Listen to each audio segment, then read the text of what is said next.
Monseñor, hoy es el Santo Romero. Ahora no es Monseñor, hoy es el Santo Romero. Y de este lugar tan santo va acompañando al obrero.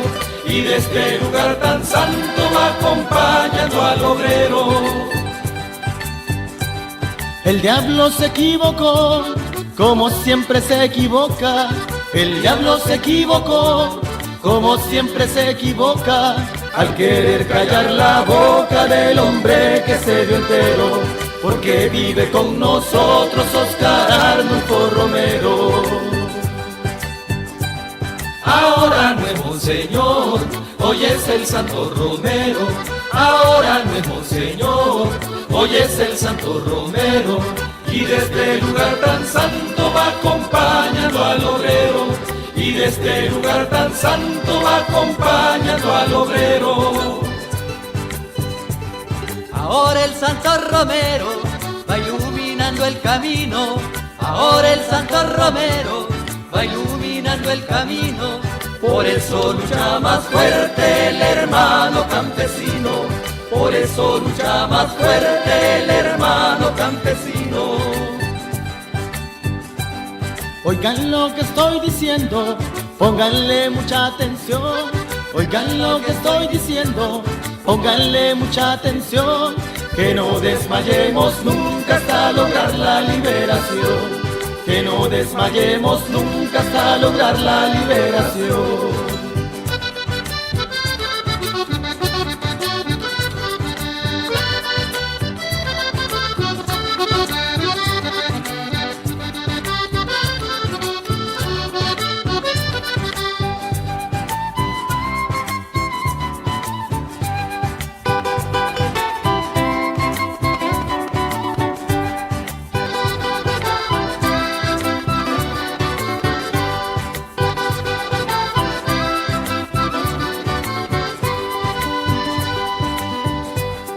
Ahora no es Monseñor, hoy es el Santo Romero.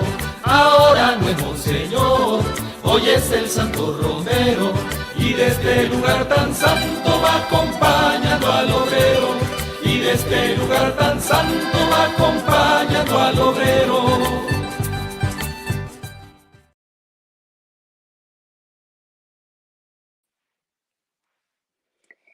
Good evening and welcome. My name is Sharon Rebar and I'm the Director of Cultural Strategies here at the Kairos Center. I'm so very grateful to be hosting tonight's It's Kairos Time conversation entitled Peace is the Fruit of Justice, Oscar Romero and the Church of the People. A Kairos moment is a time when crisis and opportunity collide and the possibility of something new can emerge. And It's Kairos Time is a bi-weekly series of 30-minute talks with partners, collaborators, and movement builders, where we discuss what's happening and what we're doing to respond in this Kairos moment. Tonight, we are joined by two powerful women, faith leaders and organizers who have dedicated their lives to the work of social justice. We have with us the Reverend Reina Ramos, who is a pastor and founder of Ministerio Latino, a community of queer Latinx Christians. Reverend Ramos was born in El Salvador, and in 1983, she and her brother fled the country due to the Civil War. After graduating from Hofstra University's law school, she practiced law for 5 years, recouping thousands of dollars in unpaid wages for immigrant workers. Then she went back to school to study theology, earning an MDiv from the Pacific School of Religion. Today, she is an ordained UCC minister and the pastor of an open and affirming Spanish-speaking congregation in Oakland, California. A veteran community organizer, Ramos has also used her formidable voice to promote educational equality, LGBTQ rights, global solidarity with El Salvador, and domestic violence prevention. Welcome. We are also joined by Claudia de la Cruz, who is the co-executive director of the People's Forum. She was born in the South Bronx to immigrant parents from the Dominican Republic. She is a popular educator, community organizer, and theologian. In her role as co-executive director at the People's Forum, Claudia is committed to contribute her experiences and skills in the creation of cultural education space with organizers educators, and cultural workers and artists to continue producing, promoting, and uplifting the cultural traditions that nurture and strengthen our communities in our struggles towards social justice. For over 20 years, she's been committed to movement building and has actively participated in collective grassroots spaces, particularly in communities in Washington Heights and the South Bronx. Claudia was a pastor of her home church, Iglesia San Romero de las Americas, UCC, a community church rooted in the traditions of Latin American liberation theology and grassroots organizing. Through her ministry, she found her passion and has dedicated most of her life to the leadership development of youth through political education and culture. We welcome you both this evening. Thank you for being here. Just a few days after the 43rd anniversary of the assassination of Archbishop Oscar Romero. At the Kairos Center, we are committed to raising up generations of religious and community leaders who are dedicated to building a broad social movement led by the poor to end poverty. This mission deeply aligns with the ministry and legacy of Saint Oscar Romero.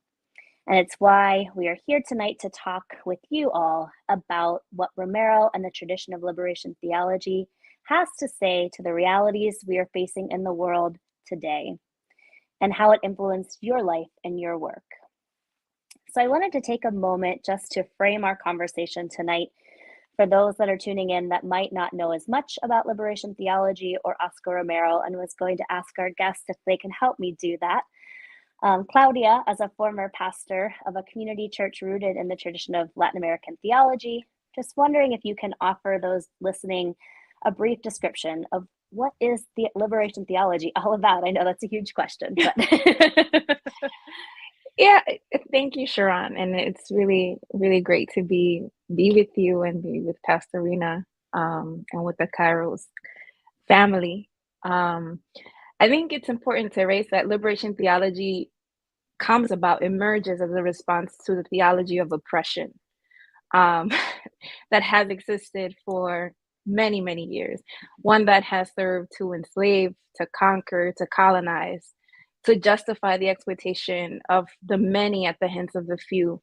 It is a direct response to a religiosity that has served to advance the interests of the wealthiest in society at the expense of the majority of the people, who are the poor, the peasantry, the working class, those who produce everything that is consumed in society, and who unfortunately received a theft from a small minority of society.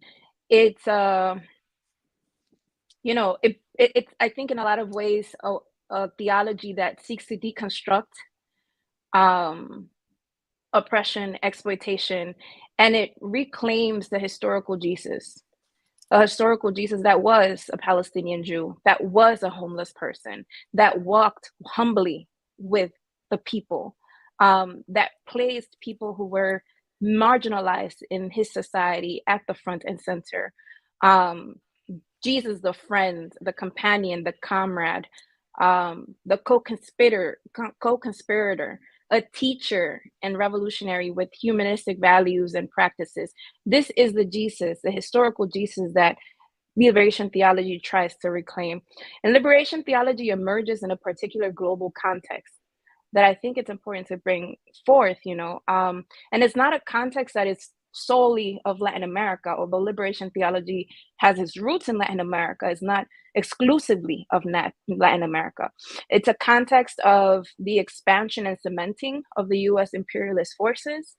Latin America comes and emerges in the face of US imposed dictatorships, from Guatemala to Chile to Peru, you name it, right? There was a struggle against US-backed militarization and dictatorships across the board.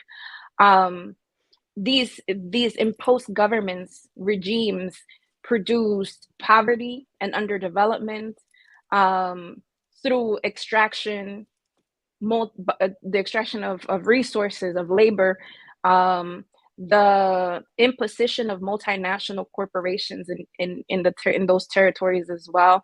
And so the church, in the church with the big C, the institution of the church, served to distract and appease the masses in many ways. But then there were these little churches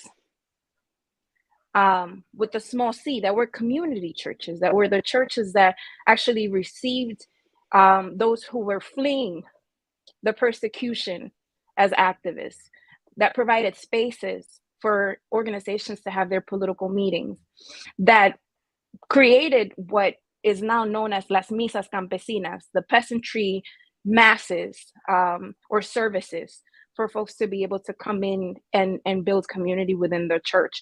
It was these spaces and the leadership in these spaces that actually gave life to what liberation theology was in the practice, even if the term had not been coined yet.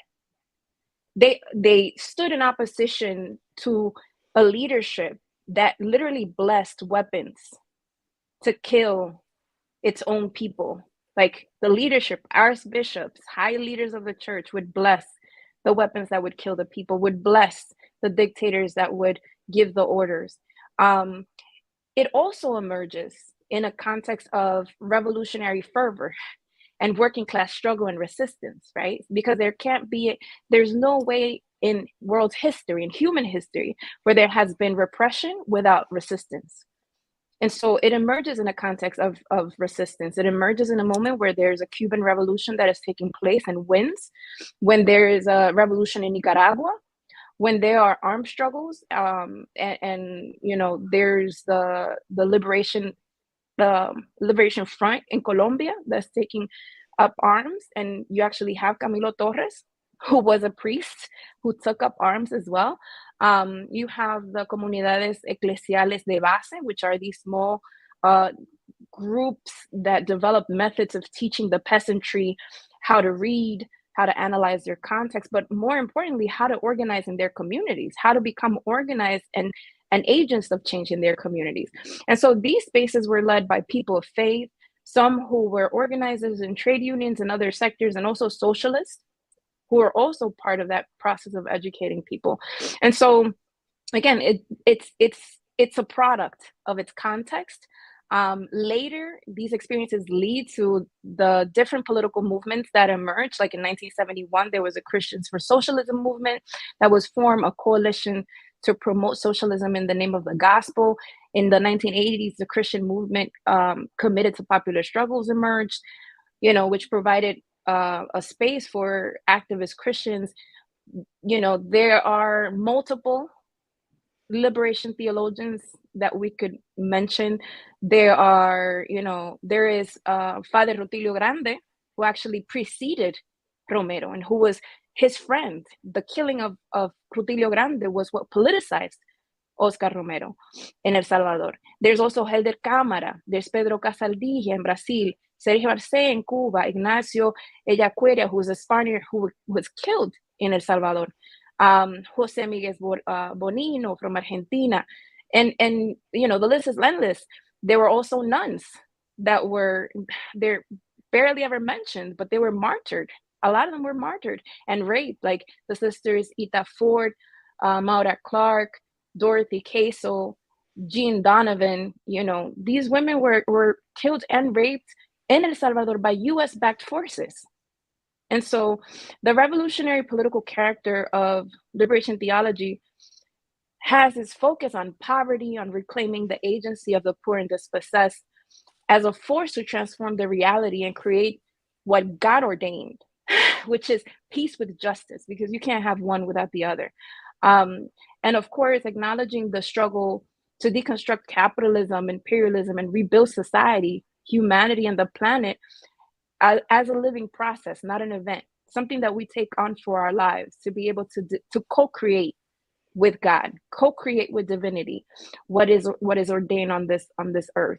So liberation theology has experienced similar moments to that of any social movement in history, and we're kind of talking about it. It has shifted, it has moved, it has its ups, it has its downs, it has its shortcomings, its limitations, but it continues to evolve throughout history in its different contexts. And so it is a direct response to systems of oppression that involves engaged action to transform from a space of faith. Yeah.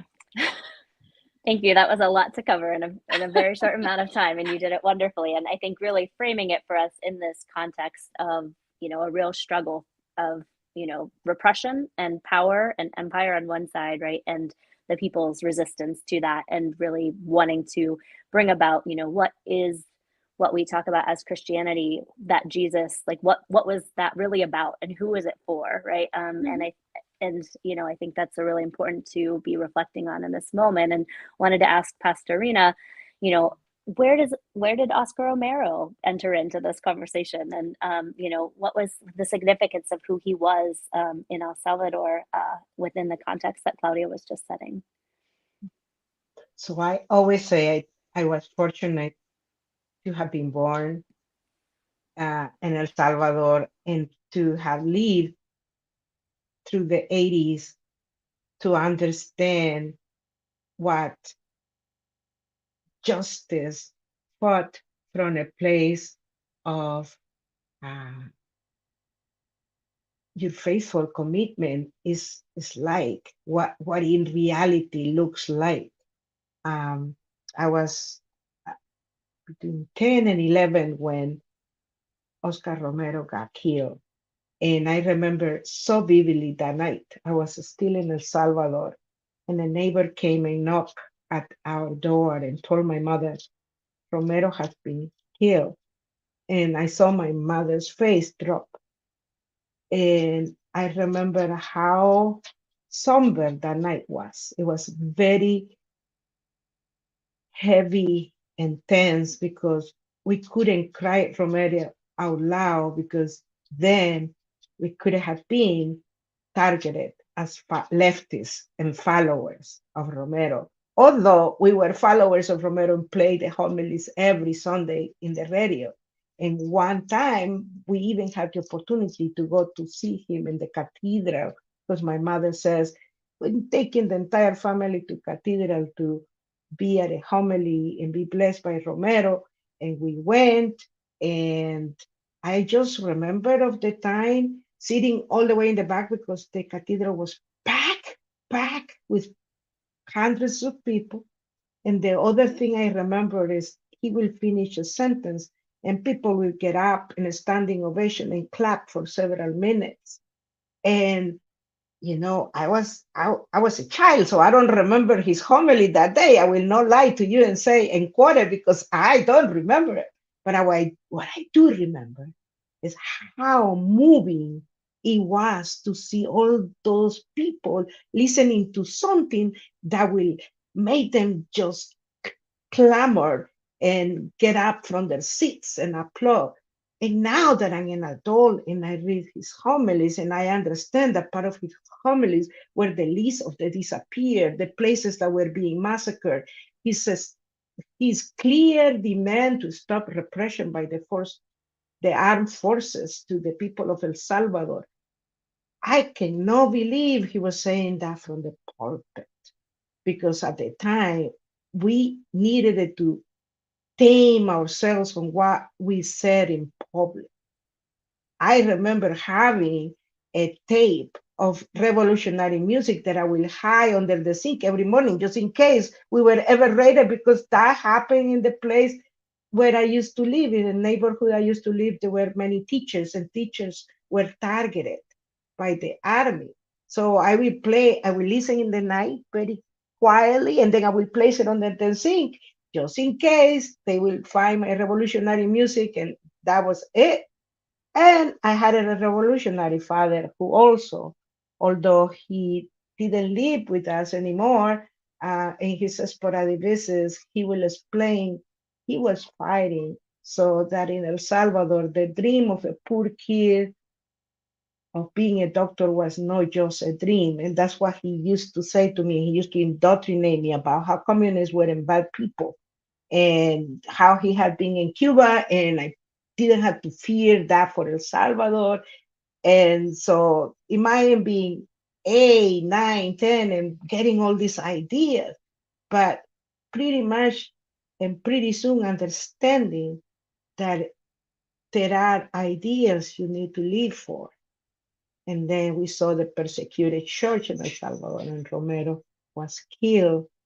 And I was there when he got canonized in 2018. I was holding hands with a good friend of mine, and we couldn't believe that in our lifetime he was becoming Santo Romero, although the crowd was saying, Tu pueblo te hizo santo, your people make you saint, because yes, as Claudia has said, he was saying way before Vatican decided to do it. And the Vatican decided that his sacrifice has been an act of his faith. And because opponents of his canonization were saying, no, it was just a political act.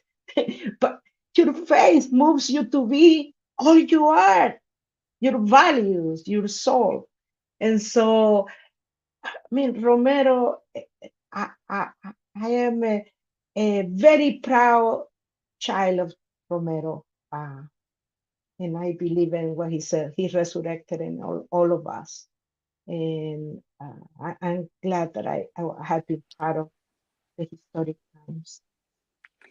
Thank you for that. Yes. And I think being able to think about what role he has played in and what role this tradition has played in your own lives and ministry, and thinking about, Claudia, you took us to, liberation theology. That tradition really starts with the context, right? It starts with the struggle. It starts with doing theology, not just that we're thinking about these things, and what are the material conditions and the political situation, and wanting to take us to this moment and where we see ourselves, and if you all have reflections on where we are right now, the kind of repression we're seeing, the kind of polarization that we're seeing both in the United States and around the world, especially as we see once again, Christianity through the lens of, Christian nationalism, white Christian nationalism, really being ramped up, and the way that that's being used. How do we actually learn from these experiences coming out of this history and reimagine that for today to, what is its role in this moment? There's a song that is a song from the Guaraguaos. So they come from the tradition of the misas campesinas, the mass of the peasantry, or the mass of the working class, from El Salvador and from Nicaragua. And they raise this really good question that I always have in mind, which is Christ at the service of who? Who is my Jesus serving? And then it goes to talk about how Jesus has been kidnapped, and Jesus must be liberated, and it is the people that need to liberate this Jesus, right? And so it begs to ask the question, what, when, why, how did we land where we are? Who benefits from where we are today? This understanding of the church, again, with the big C being an instrument of the ruling class, and how it has done horrific things in its history.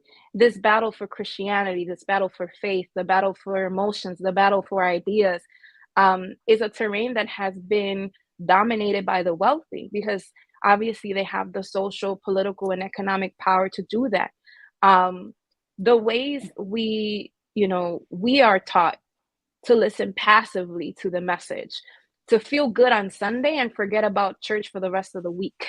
As soon as we step our feet out, it's okay. Because you're already saved. You came here. You forget about everything. The very individual indoctrination of what religiosity or spirituality is.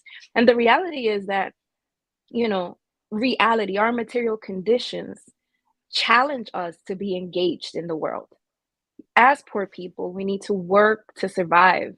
Our lives are impacted by war, by policies adopted by governments, and also by their negligence.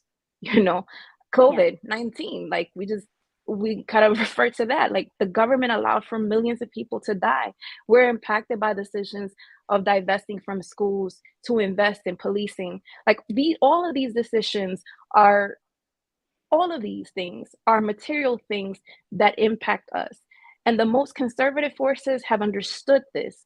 And rather than organizing their churches to act in the benefit or interest of the majority, they organize their churches to act in favor of those who control and have the power to move the decisions over our lives that are not in our interest.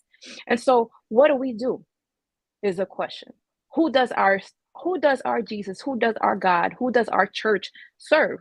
You know, the leaders of these churches that are conservative, that are fundamentalist, these folks weaponize people's need to find who is responsible for their trouble. They weaponize the people's faith, selling them a religion and a God that has nothing to do with love, that has nothing to do with justice or restoration. It's a God that mirrors those who are in power and advances their interests. So why do we continue to engage in this battle? Because I think, it is not as simple as it sounds, but it's necessary work. If we understand that our people are people of faith generally, because everybody has a certain level of faith that comes from somewhere, we need to be able to deconstruct what has been imposed on us by an institution such as the church to passively take oppression, to passively take exploitation.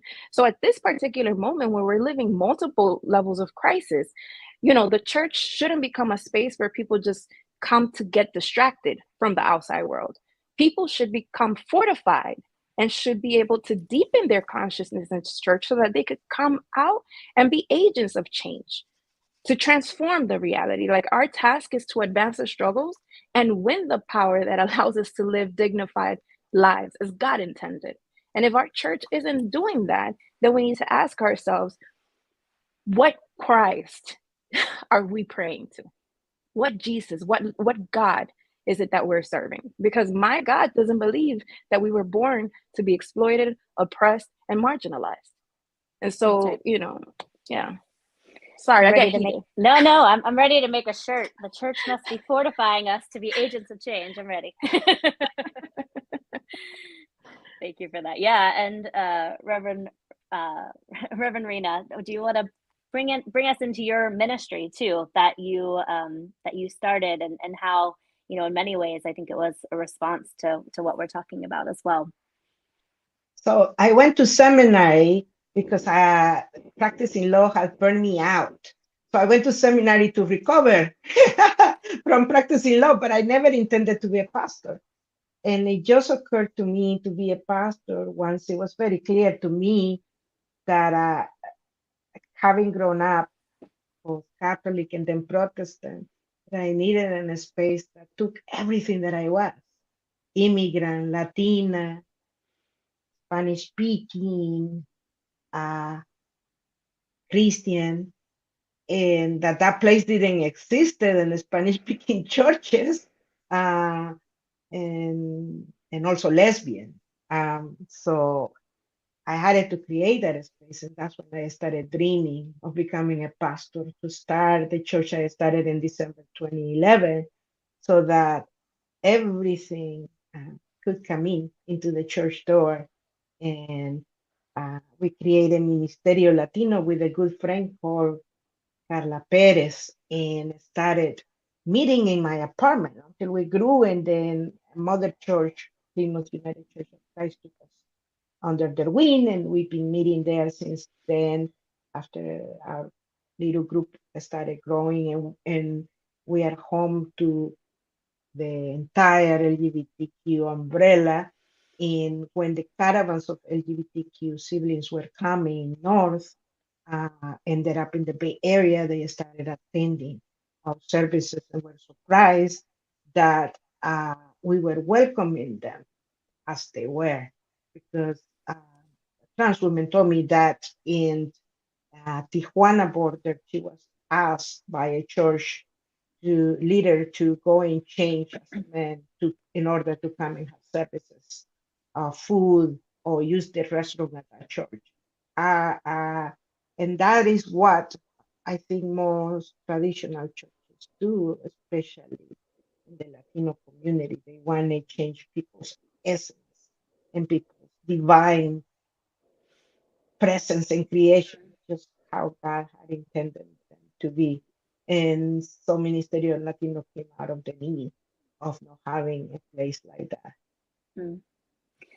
Yeah, that's powerful of thinking about, yeah, how does church not just teach us to be one group of people that's just following along, right? And being, following the kind of message of empire, but really, how do we create a space that all are welcome, all of who we are, and that then fosters kind of this, revolutionary spirit that is going to take us forward and be able to create the space that people need, and can foster change, for themselves and for the society as a whole. And so we're about coming up on our time, but I wanted to lift up a quote from Saint Romero and have you all share with with our folks tonight one last what you want to leave them with as we think about this moment. And so this quote says, "A bishop may die, but the church of God, which is in the people, will never die." And so thinking about this, I think you were just both talking about this, right? That liberation theology, this tradition, this history, and coming to now isn't about preserving, as Claudia, you've been calling it, the big C church, right? But it is about lifting up and becoming, the small C church and bringing about, the real vision of what God calls for God's people and a vision of liberation. And so, yeah, offering you both a last word for our listeners tonight, what we are charged to do in this moment. So there is a chant that I have chanted many times when I'm in El Salvador at the March for Romero, and it's Romero vive, la lucha sigue. Romero is alive and the struggle continues. And so that is so infinitely true, and it will continue to be true. And Romero also said we are a microphone of God. We should be a microphone of God. So let us all proclaim that liberation is the work of all our hands and all our hearts. That's right. When I read that quote, and when I've heard that quote, I make the similarities, the connections with Fred Hampton Jr. He said they may kill a revolutionary, but they won't kill the revolution. And so, for as long as there is struggle, there is resistance, there will be people who will organize themselves to win, to win better wages, to have better education, to win rights as women, as LGBTQI communities. That's the history of all society. So the history of humanity is actually developed through our struggles as human beings to be able to advance our quality of life. And so for as long as there are people who are fighting for their existence, fighting oppression, organizing themselves to survive, the revolution is there. And something that I learned very, very early in the space of San Romero de las Americas is that faith and revolution are a life project. They're not a stop, they're not an event, they're not a thing, they're not something, it's not something, it's a life process. It's something that you take on and you own, because Oh, Claudia, did we lose your sound for one moment?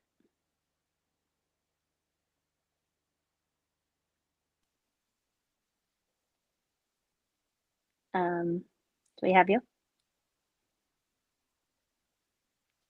I was on a life moment. I don't know what happened there. Can you all hear me? Okay. Claudia, I am apologizing that we can't hear that last bit. And you can't hear me either.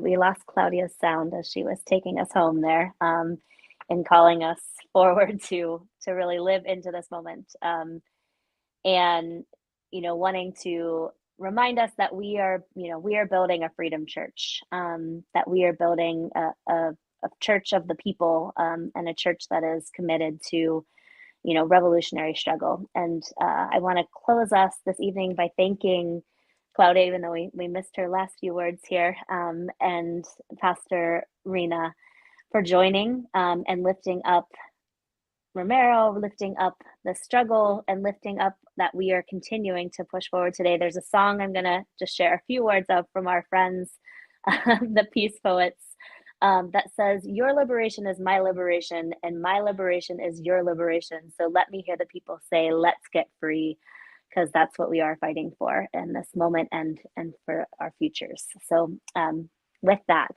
I'll ask you if you all, wherever you are, can join me in lifting this up. And we say, your liberation is my liberation, and my liberation is your liberation. So let me hear the people say, let's get free, let's get free, let's get free. Your liberation is my liberation, and my liberation is your liberation. So let me hear the people say, let's get free, let's get free, let's get free, let's get free. Thank you all for joining us this evening.